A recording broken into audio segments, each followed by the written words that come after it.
Great. How are you guys doing? Awesome. And from which part of India are you joining us today?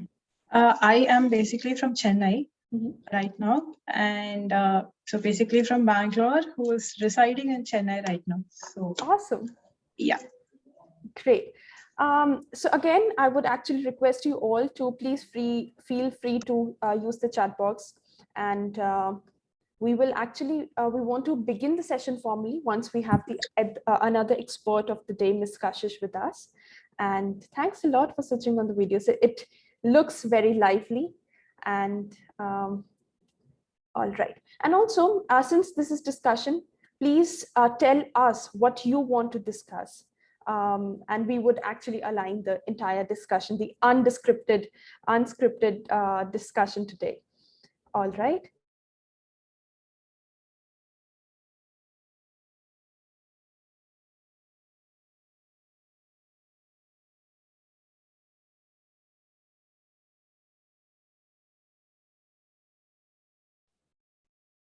I think it's the right time to introduce Ms. Prabha, who has joined us. First of all, thanks a lot, Ms. Prabha, for doing the honor for joining us today. Briefly about her, Ms. Prabha is a psychology enthusiast. She is a freelance content writer and founder of The and Minds. And I would actually request you all to search Untamed Musings. I would actually give the link to you in the chat box.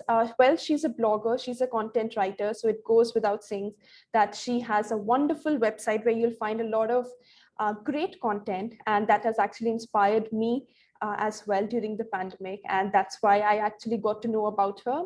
I was in an internship with her, and we started getting on informal discussions, and I realized that I am actually interacting with a very brilliant mind who has great liberal thoughts.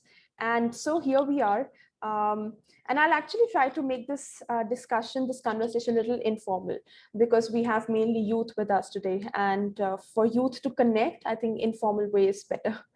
Okay, so about Ms. Prabha, she strongly supports and encourages any initiative that emphasizes on mental health of young minds. With the pandemic around, she observed not many understood the importance of well-being of the tender minds. Since everybody, irrespective of age, has been screaming for help, the sounds of young ones are lost amongst others. I totally agree with that. In attempt to filter the noise and pick up the screech of kids, teenagers, she started her own initiative that is The and Minds. Here, she aims to communicate with the kids, teenagers, and the youth through various expressive art forms and identify their emotional needs. And through this initiative, she also wishes to help develop emotional intelligence by fostering self-efficacy, thus promising the kids for a better tomorrow. Ms. Prabha is pursuing her master's degree in psychology, along with some other courses such as diploma in art therapy, diploma in child psychology, in child counseling. And finally, as I mentioned, she's an amazing blogger. So thank you, Ms. Prabha, for being here with us today.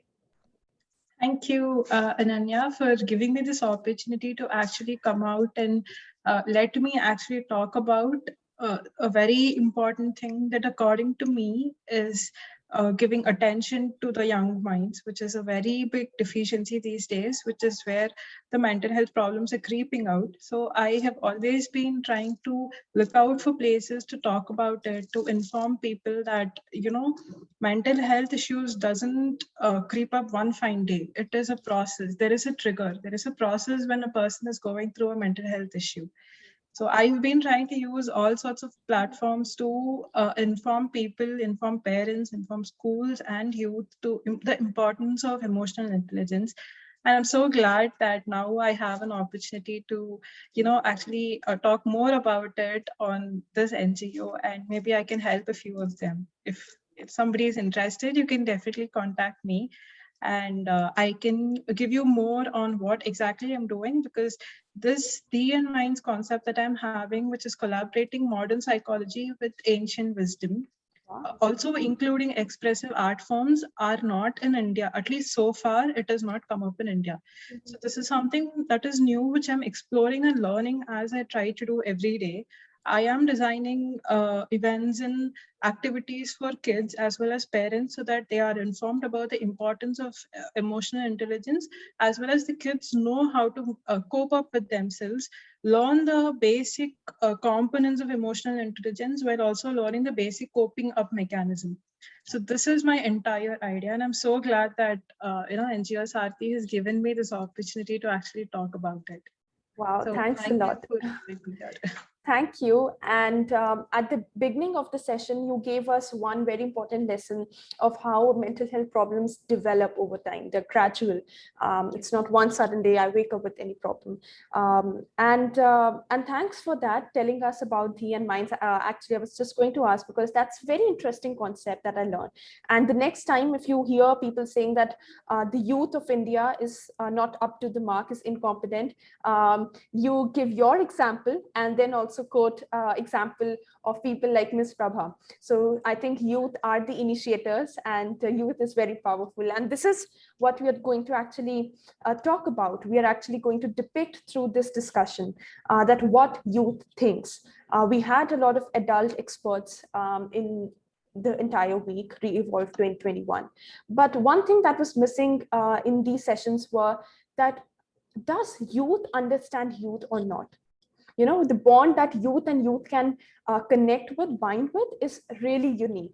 And for that, we all are here. We have gathered here together, and we have great participants here. I think we must start with the session. And again, I'll actually motivate and encourage each one of you to keep your videos on and use the chat box. If you have the silliest question, just type it out. That might turn out to be the wisest one. That's what I tell in every session. All right. So Ms. Prabha, starting with the very first thing of mental health field, what attracted you to the mental health field? Because we have some psychology students who wanted to know about it, that what attracted you towards the mental health field? What was the beginning point? You had some personal experience, you wanted to help people, or what was it? Okay. A little personal story, a little about myself. When I was at school, I was under a lot of pressure. It was like one of the cream kind of schools that you call in the society, where they only want results. They don't bother much about what the kid is going through in the name of getting results. So that was the kind of school that I was going to. So you can imagine the amount of stress it was putting on me, where I was a person basically I'm a very curious person who wants to know why before I do something. I am not a person who takes blind instructions saying do this, do that. I want to know why before I do it. And the school was not encouraging that mindset. They wanted me to do this, this, this. And I was like, no, I will not do this unless you tell me the reason. So you can imagine the clash of, this, me being this kind of a person and the environment being this kind. It was very difficult for me to manage. And somehow the teachers kind of felt that I was not performing well. I was this a slow learner. I was just, very lazy, and all that tags that they started putting on me. And it kind of affected my personal my self-esteem, and I started getting into depression. I didn't have anybody to talk out, because that being one important, not, I wouldn't say important, but very famous school with a very good reputation, and I go out and talk about the school is putting me through this, then nobody's going to believe me, nobody's going to understand what I'm going through, because the school has a good rapport. So why will they do this to you? So I started sulking down. I went into depression, and I didn't have anybody to talk about it. And that is when I kind of realized that how important it is to have a good listener in your life, a good guide in your life who actually guides you, saying with complete personal interest in you, who guides you saying this is right, this is wrong. It's okay to feel emotions, but how you react to the emotions is what important. So no, I didn't have anybody back then who would guide me through all this. And I kind of realized that at that age, the my self-esteem being affected, me getting into depression, how it shaped me into a person. I was somebody who wanted to fight out of depression, but I also saw so many other people who were in depression, but who didn't choose to come out of it, or they didn't know how to come out of it. And I know people who personally went into self-harm and suicidal and all. So it was very sad to know that just one person can make a difference in such suicidal kind of people's life. So that is when I thought, why not I try and make an attempt to be that one person in at least one person's life. If a friend of mine is going through something, I want to be at least that one person who is going to be there and tell them that it's okay to feel depression. It is not bad, but it is just about how to come out of it. So that is when I thought, okay, I should do something in this field so that I can help people around me. So that's what attracted me towards psychology. Wow, I am so Yeah. inspired. And actually, I heard this story before, and I was actually equally inspired the last time as well. And it takes courage to actually have gone through that phase and then talking about it. So great for that. And actually, just connecting with what you said, did you feel through that journey or when you retrospect that you are your own savior somewhere? We lack, we of course we can seek out help, professional help, we might be on medicines, we might be on therapy, but somewhere it is we who can support ourselves. Do you have this thought, or maybe you have some different thought, if you could just share us with us? Yeah. So I would tell one thing. It all boils down to just one simple concept of acceptance. So it is not only about depression, be it any kind of thing that you do in life, be it a small habit that you want to change, be it some mental health changes that you want to bring in yourself, any smallest kind of things that you want to imbibe in your life, or you want to change who you are as a person. The first thing you have to do is acceptance. The minute you accept it, half your change is done, because once you accept, you start realizing, saying, okay, this is a mistake, or rather, okay, say I am in depression, I have accepted that I am in depression, so what next? So your mind eventually starts to think about, how can I come out of this, or what is the next best thing I can do to not be this, be it any habit, be it any mental issue, or anything at all. Acceptance is the first thing. So and that acceptance has to be imbibed in kids. So there's so many adults that I know who are not mentally stable, who are either too much into victimizing, or couples who are too much into gaslighting and all that. They don't have the acceptance. They believe that it is what it is, that is the right way, and that is where the problem arises. So at some point of time, I feel that we are our own saviors, and you have to accept, you have to have an open mind in accepting it, that yes, I might also be wrong, not everything is about me. So in that concept, I would feel that yes, we are our own saviors. There's only so much that a therapist can do. You can go put a anxious kid or a depressed kid in front of a therapist. The kid has to accept that yes, whatever the therapist is right. Otherwise it will be a tough job even for the therapist. So the acceptance is that big. It's a simple word, but a very big concept, I would say. Agree, totally agree on that. Yeah. And actually, we had a similar question. Do you think, Ms. Sakshi, your question is answered? How to accept anything that is happening with us? Or do you want to know further? We would love to have that. And actually, we have the another expert of the day with us today, the panelist, Ms. Kashish Chok.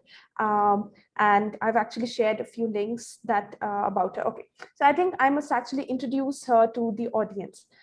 So Ms. Kashish, like Ms. Prabha, I met Ms. Kashish at another internship. And so she is actually pursuing her majors in psychology from Gargi College, Delhi University. And apart from psychology, she's very much inclined towards writing, painting, journaling, doodling. And just to sum up, I would say she is a very creative person. I've seen her that she would speak less and express more, maybe through writing or through drawing. So I've actually shared a few links. Mentify, she is part of Mentify, and she is also running a beautiful page that is creative art. So I think we have two youth who are very versatile, coming from very different places, backgrounds, grooming, everything. But what connects three of us today and all of us today is mental health. So first of all, thanks a lot, Ms. Kashish, for joining, and it's an honor to have you. Thank you so much, Ananya, for having me here. Just give a heads up if I'm audible or not. Yes, you are. Your video and audio both are Hello, perfect. people. I'm so happy to see so many faces. Also, guys, why have you not turned on your cameras? Exactly. Are we, Uh, are we bored with the online classes, or are we not interested in this, or what? else. Come on, guys, I cannot see your faces. I can see Gurnas has turned on a camera. Harpreet, Abhishek, Mr. Muqaddar, Sakshi. Yeah, thanks for doing that. And it's very encouraging and lively, in fact. And we actually get to know your expressions of, okay, we're actually making the conversation a little boring, or it's interactive and lively. Thanks for doing it. And again, I'll say that this is the concluding and the final session of REvolve. So let us all be 100% here. I don't know when we'll have the next version of REvolve. So let's get into the beautiful conversation. Like Ms. Prabha, I would actually like to ask you, Ms. Kashish, that what inspired you to be part of the mental health field? And you are a student of psychology and you want to be associated with mental health field. And you already are through Mentify. So do you have anything that inspired you, your journey, anything you want to share? Okay, thank you, Ananya. First of all, one thing that I would like to mention is what I believe is every one of us is inclined towards mental health. Each one of us. Just name one person who do not experience stress, who do not experience anxiety, who is not having any emotions at all. It's just that we, the people who are from psychology background, acknowledge it that okay, this is the thing and we are going to go with this. But each one of us have a few emotions, go through certain things that we all are inclined towards mental health. Why are we here even? Not everybody is from psychology background, not everybody is a mental health professional. Why are we here? Because we are inclined towards mental health, right? Because we all experience emotions, we all are human beings, and human being is a social animal. So what made me get into this field is basically just as Miss Prabha said, that she is very intrigued to know why is of the thing. The similar is with me. I cannot bear say I cannot bear if I don't find the reason of why, particularly in the field of emotions. If someone is behaving in a certain way, then I need to know why. It doesn't mean I'll ask the other person, of course, that person might not be comfortable telling me, but I'll just make my assumption of it and try to respond in a better way. So, yeah, this is what I believe. Wow, that's interesting. Thank you. And Ms. Sakshi, so you had a wonderful question. Just want to know if that is resolved, as we talked about, Ms. Prabha talked about acceptance. Do you think it's resolved? Or if you have any further question, please feel free to talk about it. Anyway, so moving, yeah, so you want to unmute? You could also use the chat box if you want to say anything. All right, moving further is, as you talked about, that we all are associated with mental health field, and I'm considering myself also the panelist, though I'm the moderator, but I can't resist sharing my opinions here, as I've been doing throughout all the sessions. So without anyone asking me, let me share that what inspired me to go into the mental health field. I just graduated from class 12. That might be a little surprising for a few. But yes, I'm just class 12 pass out, and I'm from Karnal. And I've been an activist for a very long time. But at a moment when I realized that uh, why am I binding myself to certain restricted areas? When I found a lot of people, especially of my age, going through a lot of problems, mental health issues, and the biggest inspiration for me was to stand against the taboo, was to stand against the stigma. And for that, I realized that if I'll be part of this field, I first of all found my passion here. I found that this is who I am. I analyzed myself a lot that, okay, so these are the qualities therapist needs. These are the qualities a psychologist might need. So the study inclined me, the study of psychology, the field of mental health, the working of a therapist and professional, everything. And second is I found my right role models and inspiration from the mental health field. One I would like to mention here is my school counselor.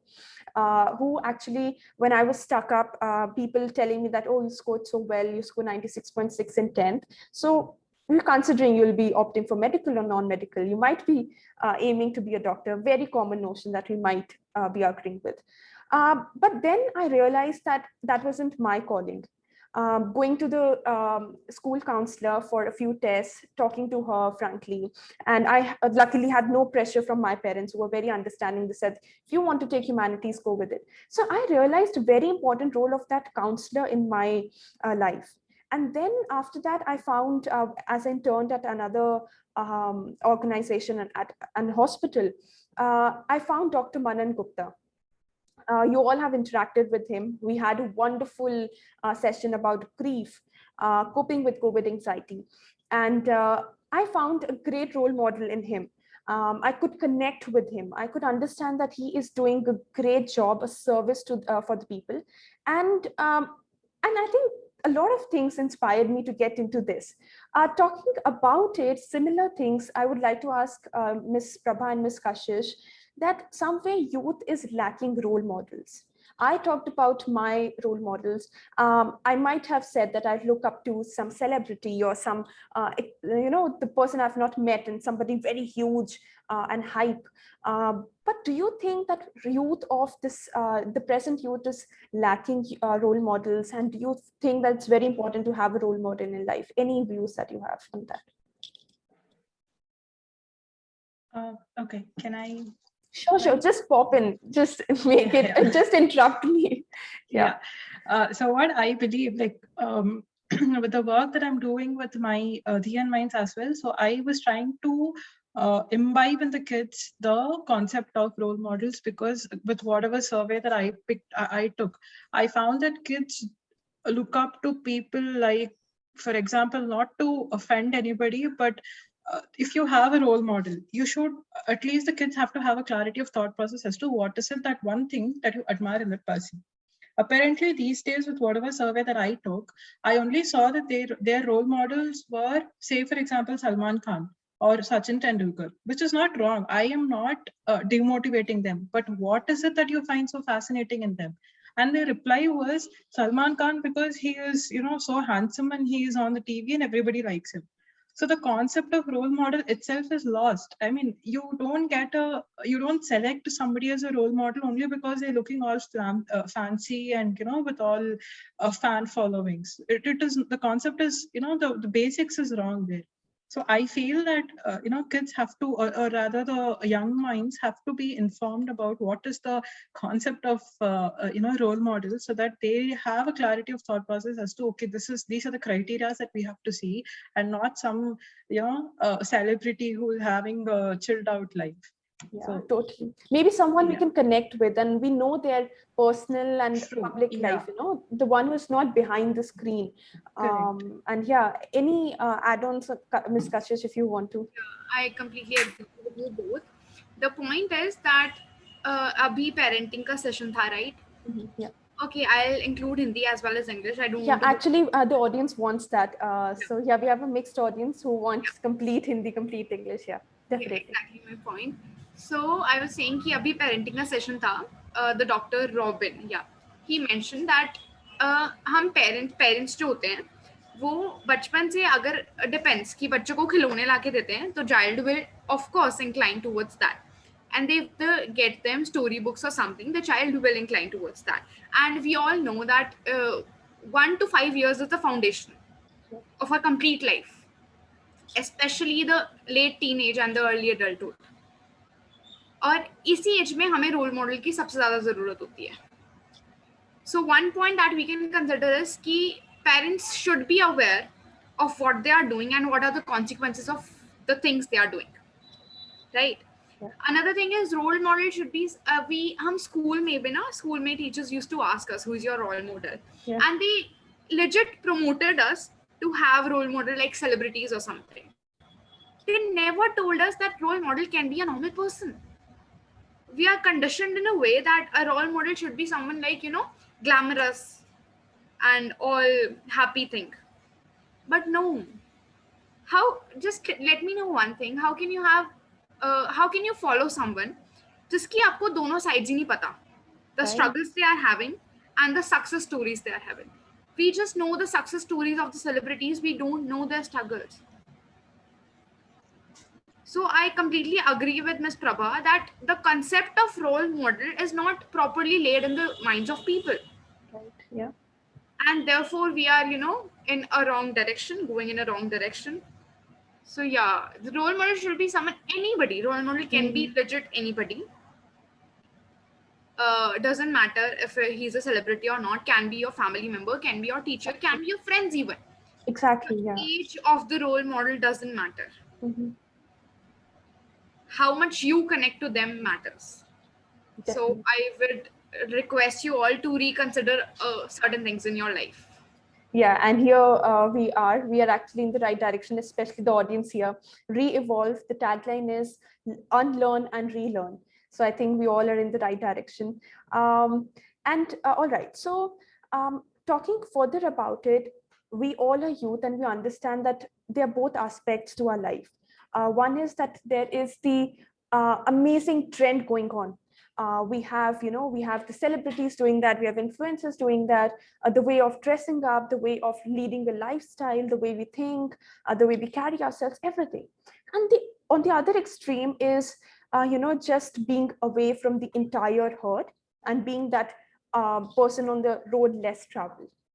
But do you think, are you someone on the either of the extremes, or someone who has tried to balance out?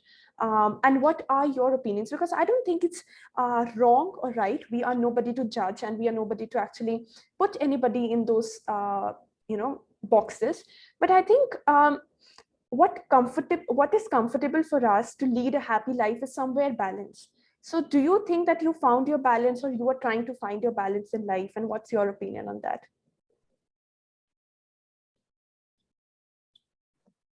Okay.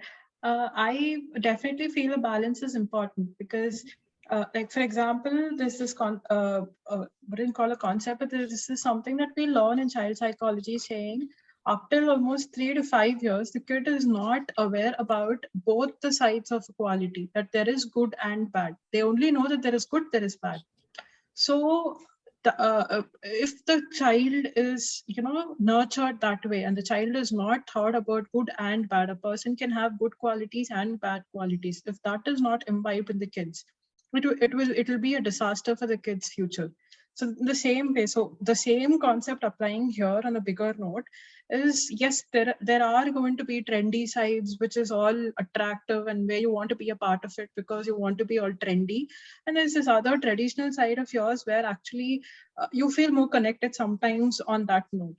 And what is important is what makes you feel comfortable and how you balance between the two, because at the end of the day, you cannot keep living a false life or giving a false image as to, you're trying to be trendy, you're trying to impress somebody and be all that fancy kind of person, which deep down you're not.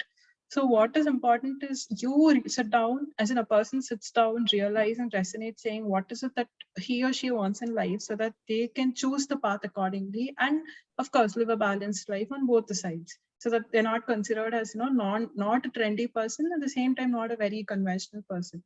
So it is in the balance that the person has to find out. Yeah, definitely agreeing on that. And I'll add one thing here.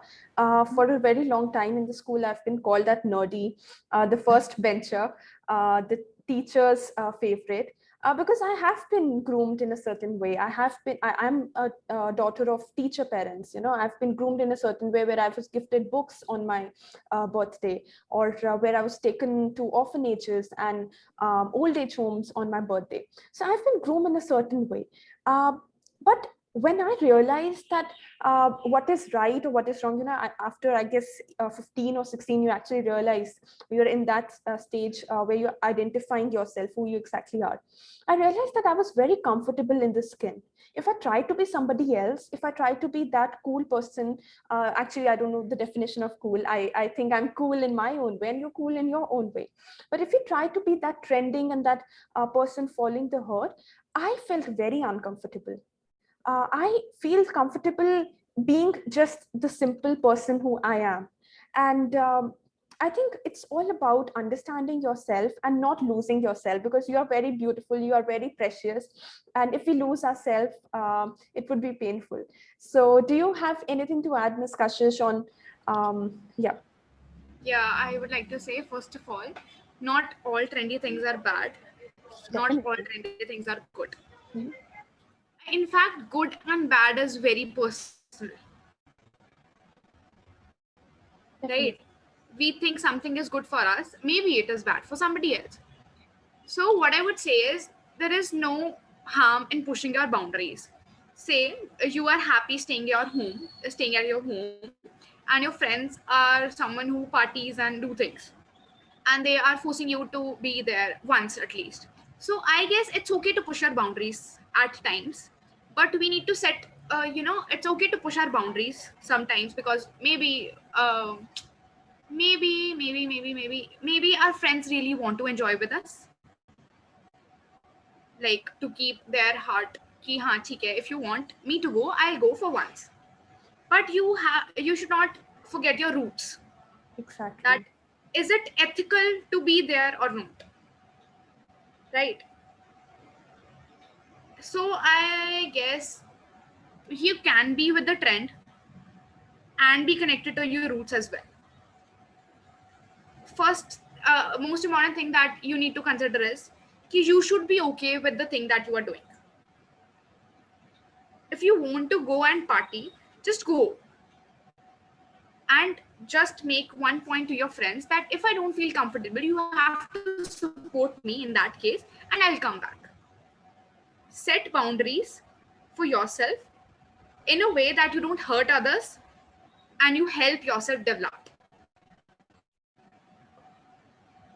So yeah, this is a point. Also, one thing you mentioned, Ananya, you said that I am happy being the person I am, right? Not pointing you, but this thing is very exaggerated in social media. People are, not even working on their flaws, just claiming that okay, I accept my flaws.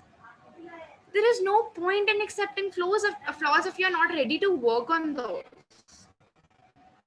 right? Yeah. So yeah, like re-evolve, a lot of things to reconsider in our lives.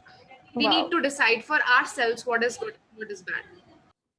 I'll actually try to repeat the points that I'm actually loving. So I'll pick out one point that you said, Ms. Kashish, about being assertive and setting boundaries. I think that sums it all, our discussion. And definitely it's about balance. Even if we talk about the flaws, definitely it's about balance. So we somewhere need to accept that, okay, this is who I am with flaws, but are we working on that or not? Are we actually trying to be better version of ourselves or not? Definitely. Great things to ponder. I think we are having that philosophical and things that we are reconsidering in our life. That's a wonderful session we are having, the discussion we are heading towards. So actually, I don't want to miss out the questions that we are having in the chat box. Wonderful questions we had. One we answered about acceptance. The other was that how do we discover ourselves? A very beautiful question. Thanks for putting that. Who am I? How do you discover that you want to pursue psychology? You are not comfortable being this kind of a person. So is there something that you practically imbibed or used in your life to discover? Personally, if I say, I think my life has been a roller coaster where, I actually love these words, roller coaster and experiment. Everything is experiment in our life. I don't know how much you agree with that. Every person is having an experiment with life. It's our first attempt. So I think it's great to have some failures and some successes. So how do you discover yourself, Ms. Kashish?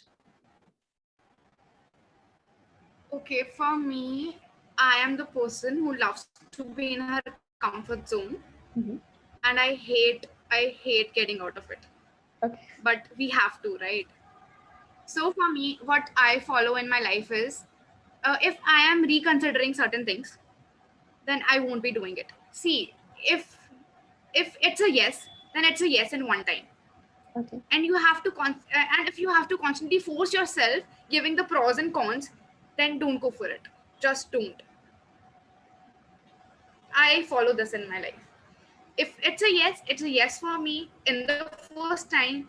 And if I'm reconsidering the things, then I'm sorry, not going to do it. You seem to be a sorted person. Definitely, I'm not that one. All right. What about you, Ms. Prabha? Yeah, I am kind of the opposite of Kashish, I should say, because given anything, I would say that it's okay to take time. Actually, sit down and make a deliberate attempt to, at that moment, at least make a list of what is your pros and what is your cons of the given situation or anything, any decision that you have to take. And once it's a yes, then on go head on it. Like, don't face all the consequences that you get. You might there might be a situation where you regret tomorrow, saying maybe I shouldn't have done it. That regret is something that I would not wish to do. I would still feel that yes, it was maybe not a great idea, but it's okay. So what next? How do I set this right? What new things am I learning from this? So this is how I approach. So I guess I'm totally opposite to Kashish, I should I say. think that's the beauty. That's the beauty in the session. I am actually now we are at that point where we are embracing each other's differences. I did not Yeah. know. Yeah, sorry, Kashish, you want to say something? Yeah, I would like to ask a question to Miss Prabha. That Yeah. don't you think that subconsciously at the first place we know that if we want to do a certain thing or not? Because we see things the way we want them to, True. Yeah. not how they actually are. And if we want to do something, we will actually generate scenarios and make more pros of it, so that we have a reason, like we satisfy ourselves, okay, this is why we are doing it. Like True. subconsciously we know we want to do it or we don't want to do it. Okay, I would say that not every decision or every situation we know it subconsciously, because, like, for example, I would tell you, okay, I'm not able to think of an example, like particular example, but say that I'm taking some decision now only because I find it fancy, only because it's a friend of mine doing it or somebody has influenced me. I At that moment I might see only the pros of it. I might not even think saying whether it'll suit me, whether it is what I want, whether is that where I see myself. Maybe I will not think because my best friend is doing it, my surrounding is all supporting to it. So that is when I feel that you actually have to sit and think whether it is whether if it fits your life, whether it suits you. Is it the kind of person that who you are who would choose that kind of a situation or whatever decision it is, and I would literally do that. I would literally make a list of the pros and cons and then think that, okay, if these are the cons of the situation and this is how I'm going to face it, I might as well do it. So that's how I personally feel that not everything is in our subconscious, and sometimes we actually have to sit and think, saying, is it true? Am I in the right way? Exactly. Again, I think the thing we could conclude from this beautiful thing is that, again, it's about balance. We have different situations. Times I feel that I'm just going with my intuition. I don't really need to think that what would happen, what not. I'm just like, this is the time for me to take risk. But at a lot of situations, just the way she said that, regret, I think that's such a heavy and a dangerous word. So there's some situations wherein I'll have to evaluate. It's when it's about my career, it's about my life, the way I'm heading in my life. Definitely we'll evaluate. Again, we get on this point of balancing. We get on the point of understanding the situation. Every situation is unique, definitely. And I'm loving this part of discussion, because I said it discussion because we wanted this interaction, having a lovely time. Disha says, actually, I'm loving, thank you, Disha, for writing that comment. I actually want everybody to participate. You are youth, the audience is youth, the panel is youth. So let's have a discussion in the chat box as well. Quickly reading what Disha says. Exactly, even I tried to someone that I'm not. There were portraits I tried to someone else. Like using cool filters, clothes, etc. But I realized this is not me, and it was actually making me lose myself. Beautiful. I am glad that that the pandemic. Oh, I lost a comment. Just a second. That the pandemic gave me time to introspect myself and discover myself. Now, there are no portrayals or ideal self. It's just me with my real self. Wow, beautiful. Thanks for writing it. Bhavya says. Okay, so Ms. Bhavya is also associated with mental health field. And okay, so she says that self-discovery for me is an ongoing process. I discover myself every day, exploring things, exploring people, and asking myself, is really this my cup of tea? Is it what I want to be? For me, self-discovery does not have a full stop. Beautiful. In psychological terms, it is an ongoing process, and we discover ourselves through everyday experience of a life. Wow, we have great participation. Just telling you a little about Ms. Bhavya. She is actually a wonderful volunteer and team member and a leader at NGO Sarthi as well. And she has her own, she's also into mental health field, a psychology student, and the Psycho Heal founder. So thanks, Ms. Bhavya, for joining us. It's lovely to have interactive audience like these. So talking about what I actually catched from Disha comment was about little thing about pandemic, that how she utilized the pandemic discovering herself. And I think it's inevitable that we end the discussion without talking about the pandemic, the very much time we are in. What feelings you have gone through the pandemic, what struggles you have gone through the pandemic, has it helped you evolve, re-evolve, learn, unlearn, reconsider some things? What was the journey for you as a youth? So what did you experience? And also I'll ask the audience to write it. What was it for you, for the audience as well? Please use the chat box, bombard it with your messages. Okay, thank you, Ananya. Pandemic for me was actually a transformation period. Mm-hmm. Because before that we were in class 12. Yeah, we were giving the exams, and from first to 12 now you are inside a box, Mm-hmm. and you just know your books, you just know your teachers, you just know your friends, and that's your life. And you think, oh my god, we are doing great. And then when after 12th you get out of this box, you get to know, oh my god, are we doing great? So yeah, I'm the kind of person who is not very okay with changes, and I have hard time in accepting things. So pandemic made this change in me that I wanted since long, that now I am a person who is ready to accept anything that comes away. A few things happened. See, what pandemic taught us in one line is uncertainty is actual a thing. Uncertainty is real. We never know what is going to happen next moment. We never know who is going to be with us next moment and who is not. And someone mentioned that they rediscovered themselves in the pandemic, right? And I'm so glad to hear that, because the people who already knew themselves actually rediscovered themselves.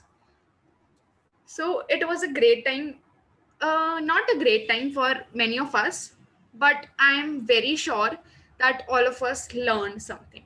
All of us learned something. And as we say, time is the biggest healer. Time is the greatest teacher as well. Wow. And acceptance is something that we all should have in our lives. Wow. Like, who knew that we are going to be having this seminar, webinar? No, not seminar even, webinar online.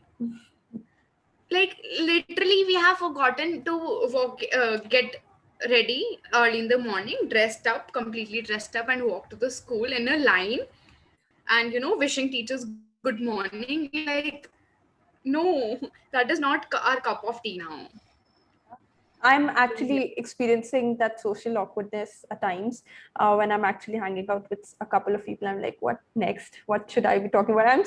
I've been such an extrovert throughout my life. I would actually talk about any topic to any a person of any age group, and I'll just start a conversation. And I am actually comfortable in this session and all these sessions because it's somewhat digital. But I don't know how awkward I would have been if it would have been in physical settings. So your opinions, Ms. Prabha, on that? Yeah, I would say that I kind of learned to be more gratitude towards life and thankful for every person that I have around me, everything that I have around me. Because at one point of time, I was whining that I was not able to go on my trips, because I was a person who used to go out on trips almost every 6 months. And now I don't even remember. It's been 3 years since I've gone out. And of course, 2 years because of pandemic. So I kind of started whining about I was missing on so many things in life and all that. But then with the news around, looking at all the social media posts and people crying about how they were losing their loved ones in the pandemic, and how so many people weren't able to afford food or able to earn properly, earn enough and all that, I kind of actually took a pause and realized, saying, okay, I should stop whining about my trips and actually be thankful for all that I have in life. for having people around me who are healthy, and of course the food and every other thing that I have in life. So that was the biggest thing that I learned during this pandemic. So yeah. Wow, thanks for sharing that. And definitely, a lot of us started practicing gratitude, and that through various ways. And that's beautiful. You both shared that. Okay, so actually, Ms. Kashish, I think that you wanted to talk about procrastination, and I'm actually looking forward to hear that, because I think as a person, as a youth, anybody might procrastinate, and I have been doing that. So I really look forward to learn a few tips and what you understand by procrastination. How have you been able to cope up with it, or anything you want to talk about briefly? Okay. First of all, I would like to know that what, according to the audience, is procrastination. Definitely. Wrong. Please write it in the What chat do box, you please. think is Yeah. procrastination? Come on. We I'll, have a lot of active people, so expecting great responses. okay, till they respond, it means stealing something. That's true. To postpone. Okay. I'm so happy seeing Kabir class fifth. Like the children are attending the online classes and they are so absorbed in it. According to me, procrastination is just avoiding the situation. Yes. Okay, not wasting much time. Procrastination is a habit. First of all, the first thing that we learn in psychology is using first person language or person first language. That is, you don't say that the person is having depression. No, we don't say the person is depressed. We say the person is having depression. Right? You say this is Kashish. He is depressed. That means you are identifying him as depressed, right? And I don't think that is right. Depression is a trait of his personality, a part of his personality, not his complete personality. So, all of you stop saying that you are procrastinators. You have a habit of procrastinating. And that's where the change begins. Don't identify yourself as a procrastinator. It is actually going to have a very bad effect on the subconscious, like your belief system. If you keep on saying that, okay, I'm procrastinator, no, you are not. You have your own identity, right?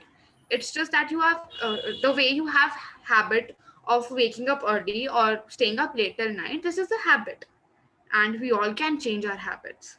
So second thing that I want to mention is procrastination is not something that cannot be changed. If we want, it can be changed, right?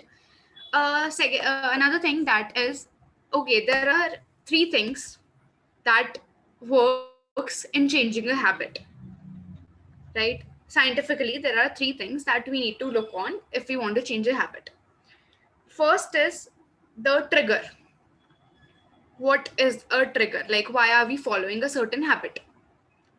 And in procrastination, it is stress. Stress is the trigger.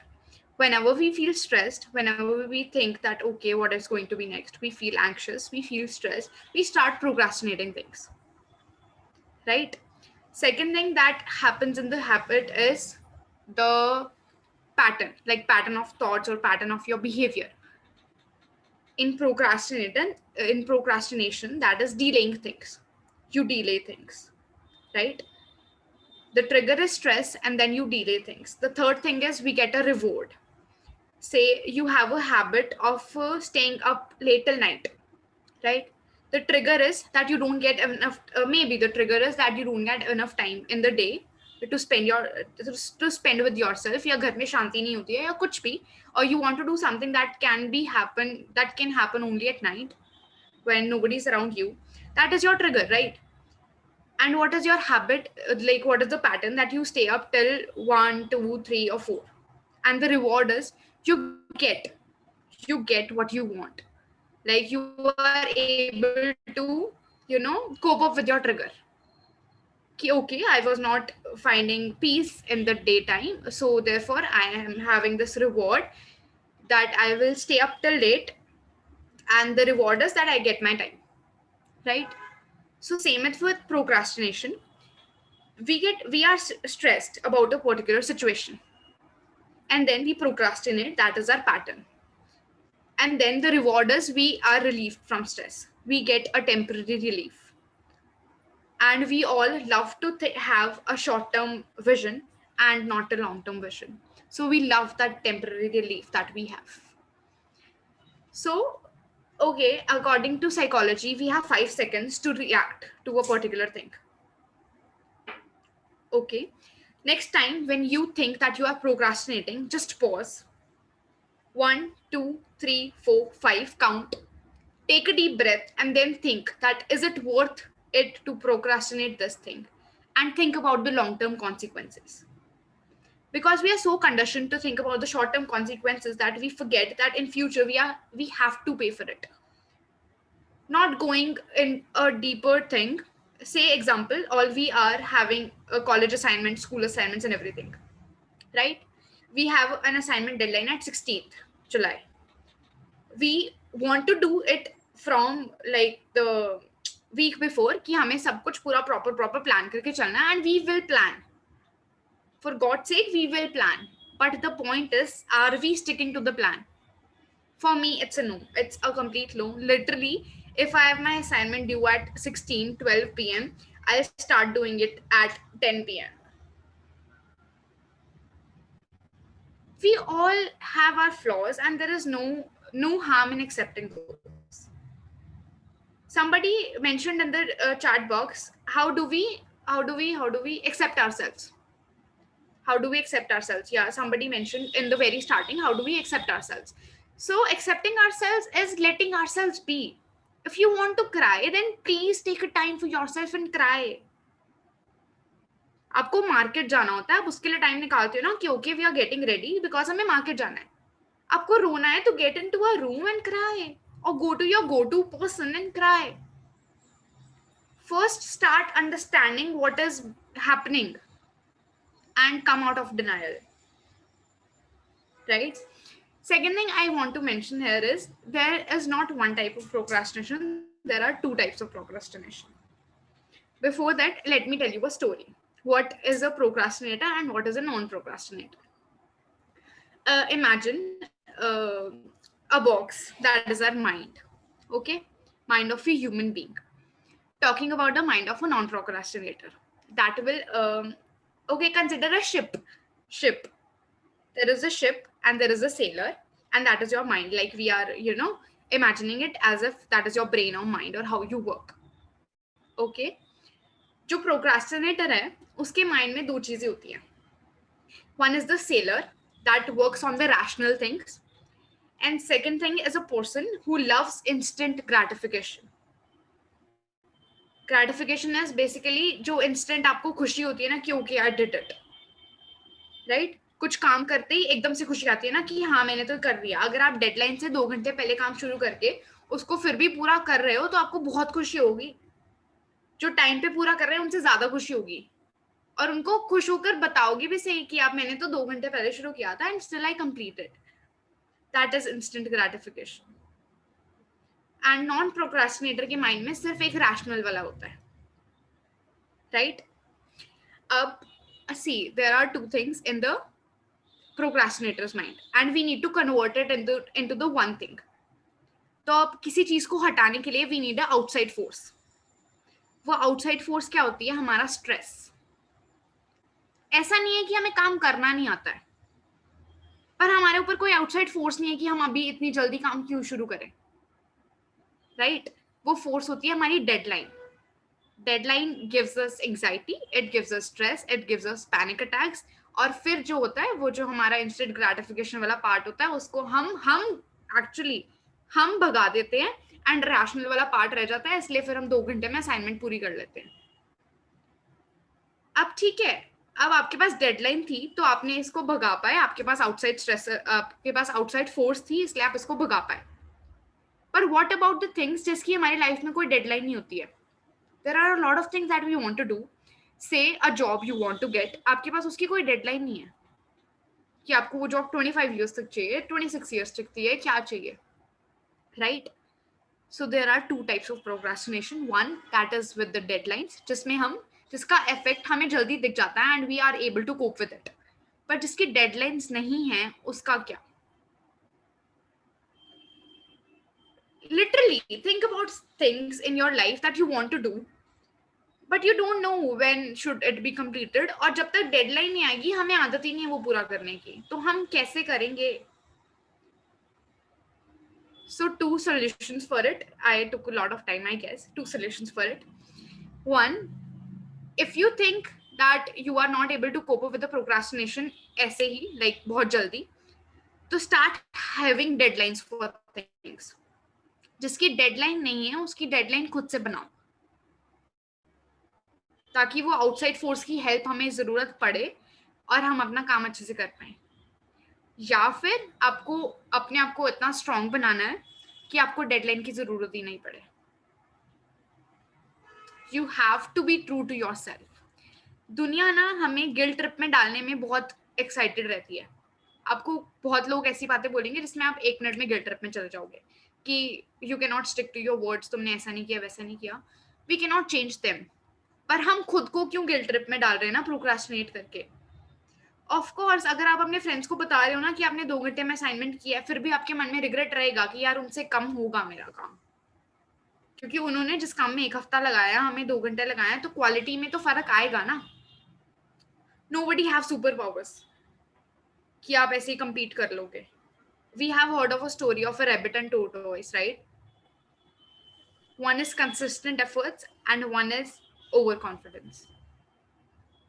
तो you have to decide कि आपको हर चीज के लिए deadline create करनी है और क्योंकि आपको outside force की जरूरत है, या फिर आप खुद इतने strong बन सकते हो कि you can change your habit of procrastinating.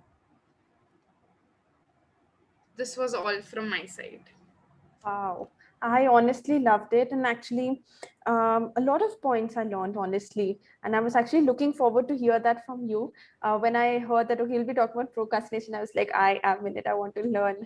I don't want to be this person. I'll just work on it. And actually, I have this book around me. I've been reading it. Actually, I'm reading it for the second time. I'm done with half of it. But since when REvolve has been started, 5th July, I've not read it, and every day I was actually developing a habit of reading at least 5 to 10 pages. So I was actually making an excuse to myself. Of course, I don't have to, prove anyone that I've read the book or tell anybody. But this is something I don't have a deadline for, as you mentioned, and I have been making excuses in my head that okay, it's all right. You are working for REvolve. You're doing that. You're doing it. But honestly, if it had a deadline, I would have done it. So really found a lot of points that I will consider, and I will bring that in my habit. Not spilling a lot over time, already we have a little. So Ms. Prabha, getting to you, what do you want to talk about? I think actually we were discussing that how we're having a lot of problems regarding attention, especially after during the pandemic, having screen time, doing one thing at the other, multitaskers. We're becoming multitaskers, but that's really harmful for us. So if you could just talk about attention and anything about it. So yeah, the floor is yours. Yeah, so one thing that I've always been concerned about is the attention and the environmental structure that a kid, a teenager, a youth gets while he or she is developing, right? So I know we don't have much time, so let me concise it as much as possible. So to put it in short, I work on both the sides, on the modern psychology and the ancient wisdom side. So when I go through, I read Indian scripts and all that. So when the recent one that I came across was, our Indian scriptures have divided our human development and human mind into 3 parts. Okay, so that is from 0 to 4, like from when the kid is born till up till 4 years, a kid is considered to be an aquatic animal, meaning the brain of the kid wants comfort zone. It cannot survive when it comes out of its comfort zone, because all it knows is its caregivers, that is the parents, the mother and the father, and the family relatives. And the situation also, the kid only wants those which they feel comfortable, because they don't know, the stimuli and reaction doesn't work because their sensory motors are not in place. So from 0 to 4, a kid is considered to be considered as an aquatic animal. And then from 5 to 14, the human mind is considered to be a hunter or a wild animal, where you want to find out things. You're inquisitive. You hunt for knowledge. You hunt for information. You want to know everything. You're curious. You're inquisitive. You try to be a part of everything, and you try to bring down or eat away whatever you feel is what you need. So that is how a mind of a 5 to 14-year-old kid is. And once after 15 and above, a human mind is considered to be like a bird, an aerial bird. So it wants freedom. They want to fly. They want to have their own individuality. They want to make their own identity. They want to choose what they want in life. And apparently that's how humans are wired. So we cannot say a minute a 16-year-old or an 18-year-old kid is trying to make a decision for himself. You cannot call the kid wrong or bad, because that's how humans are wired. So what the parents have to do, so if this is how a kid is going to develop, what is the role of the parent? So the parent actually has to support the kid, try to make the kid, give the kid all the available situations and scenarios, so that the kid knows how to manage in that kind of situation, or learns his stimuli and response reactions, so that tomorrow when the kid is put into big situations in life, he or she knows how to manage, he or she knows how to react to it properly. So I mean, coming back again, the parents play a very important role in actually developing what is right, what is wrong, how a kid has to react in what kind of a situation. All this, a parent plays a very important role. So how the parents and how the kids have to manage this is that there are two ways. So one is the demand and supply, demand and response. Just like as in economics, we study about demand and supply. There are two things that we have in psychological development of a kid's mind, that is demand and response. So in response, it is about the parents have to be clear about how should they react to the kid. What if a kid cries, and how are they supposed to react? What if the kid is stubborn, and how are they supposed to react? So the response of the parent has to be very clearly set out, so that the kid knows for a fact that, okay, if I am going to be stubborn, my parent is going to scold me, or this is not how I'm supposed to behave. So the response has to be clear, one. Second is the demand. That is, the parents have to be clear as to what is that they're expecting from the parent, from the kid in the first place. If their expectations are mixed, if they're giving mixed signal to the child, the child will not be able to grasp or will not know how to react. And there will be identity crisis, there will be imposter syndromes. That is, the kid somehow feels that he's never enough for the parent, he's never enough for the surrounding. He or she tries to push us hard, but he is not sure if he's doing it the right way. So all these future mental issues creep up only if these two, the main important aspect being the demand and response, not right. So what the parents have to, I don't see any parents here. I thought we'd be having the parent section also. But what I thought was we do have, in fact, we have 2, 3, okay. Yeah, but please go on. Yeah. So what I would say is, as a parent, of course, our psychologists and all our Indian scriptures talk about a lot of parenting styles. So let us not go into the details and, the different types. But there's one thing that is very important that a parent does is be a responsive parent. And by responsive, I wouldn't say that, responsibility or all those cliche kind of things, but I would say for being a responsive parent, you just have to do 3 things right with your kid. One is interpreting.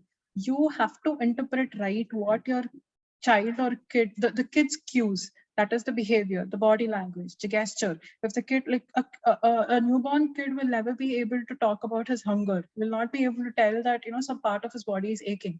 So the parent has to learn to identify and interpret the cues of the kid. That is the first step out of the 3. The second is you have to interpret. So the first one is identifying, second one is interpreting it right, so that you don't go wrong. Just because a kid is crying, it doesn't mean that he's always hungry. Maybe there's some body part that is a problem for him. Maybe there's some irritation in his mind. So it is important that the parent is completely invested in the kid, so that they know actually what is happening in the kid, and it is not just, the kid is crying, so he's going to be hungry. So that has to be attended properly. And the third one is actions. So once you observe, once you identify, how are you going to react to the kid? You cannot beat a kid. You cannot. I recently read a news that came saying because of the pandemic stress that the parent was having, the parent literally threw around the kid. And just because the parent doesn't have time and patience to take care of the kid, it doesn't mean that they can, handle the kid so bad, because it is just a growing mind. It is your offspring, and he or she will not have the capacity. If a parent is not able to handle the stress and the pressure the pandemic is putting on them, what will a 13-year-old or even a 5-year-old kid be able to do? So that has to be informed to the parents, and the kids have to learn one important thing, that is to inform their parents whatever they're feeling. Be it a youth, be it a teenager, be it a small kid, either your parents or any trustable person that you have in your life, please do inform whatever you're feeling, so that probably today you're just crying, probably today you just feel lost, but you never know how it will creep up tomorrow. I'm not saying not every person, I mean, every person who cries is going to end up in a big crisis or a problem, but you never know. I mean, human mind, they say, is like a monkey. We are just a thin line away from insane person. So it's a very thin line, and the balance is very important. So I would request, because I, out of personal experience as well, I'm telling, I would request everybody, the minute you have a feeling going on in you which is not normal, which is either depressed or lost or anxious or anything of that big feelings that you have, inform somebody in your life whom you have as a trustable source, so that they're just there to bank on you. It is not that they're going to come and help you every other time. They're just there so that they know what's happening in your life, that tomorrow if you have a problem, they kind of know your history. That is very important, very, very important. One. Two is the as in you as youth and kids who are in the audience, I would, like how Kashish was talking about instant gratification, I would definitely want you guys to learn the habit of delayed gratification, because that plays a very big role tomorrow in your life decisions and the way you handle your life. The minute you start taking impulsive decisions, the minute you start doing something because you find it impressive or attractive at that point of time, you never know how you're going to end up. At that point of time, you might enjoy the benefits of it. You might feel it is all pleasure and nice, but you never know how it is going to affect your life tomorrow. So it's for, even the smallest of the things, try and think saying, is it something that you really want in life or at that moment? Is it something that you can go without? Like, for example, there's a chocolate lying in front of you. And we were all brought up saying, don't get chocolates from strangers, because you never know what are their intentions behind, and you never know if the chocolates are right.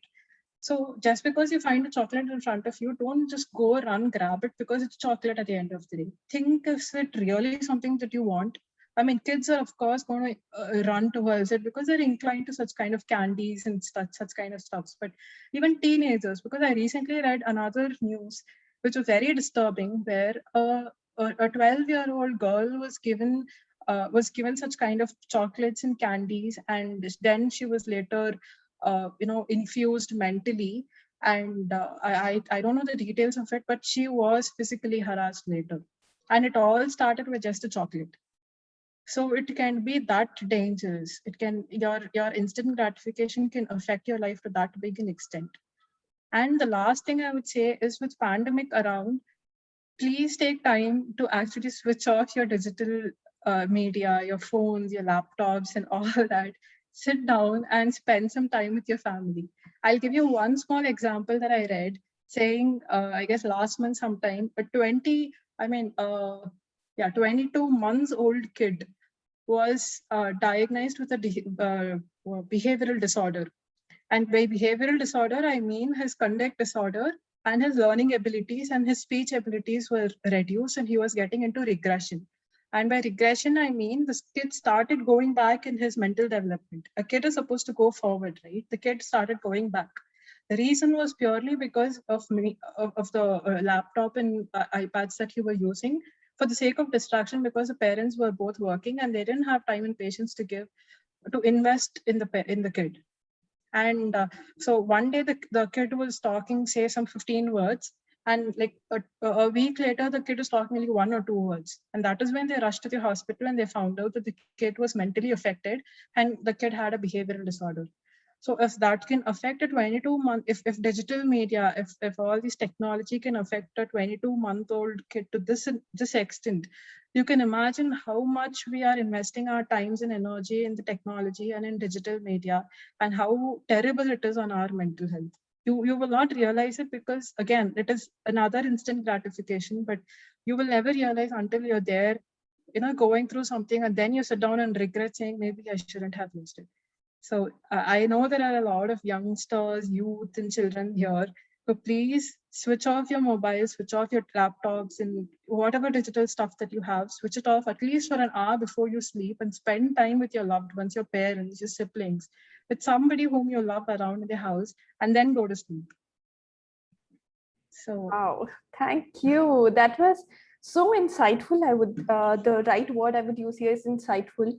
Again, I learned a lot from you, and I'll actually 100% consider. I think my mom in the other room is listening to this session, and she'll be actually reinforcing, talking about the last point, that you actually have to get away from the digital platforms. Yeah. So I think this is the right time to come towards the end of the session. But as I promised that we'll be answering the questions in the chat box. First of all, thanks a lot for the beautiful feedback that has brought a beautiful smile on my face. Thanks for that. Somebody is writing that the experts were genius. I hope I was one of those. Anyways, I was the moderator throughout. But thank you for the feedback. Thanks for your time. Okay, so one question about, asked by Mr. Muqaddar is, what if we do not have a role model, but a person we admire or want to surpass? It's great if we have role models in our life, because role models are a source of inspiration, who actually inspire us to act and achieve. But if we have some positive rivals and positive competitors, definitely that's also a benchmark that we have to get above. But please make sure, again, we have a boundary set that we walk and run till we can, and don't exert ourselves. So yeah, maybe those competitors might, just drain us. So don't let yourself drain. But of course, people we admire and people we want to surpass are also great source of motivation and encouragement to keep moving forward. Definitely, that's interesting perspective that we got. Another question I was interested in taking that we missed out maybe was, okay, so it was from Ms. Gurnaz. In pandemic, I discovered, okay, no, it was not that. I think she was asking about that, what if we don't know whom to trust and whom to share?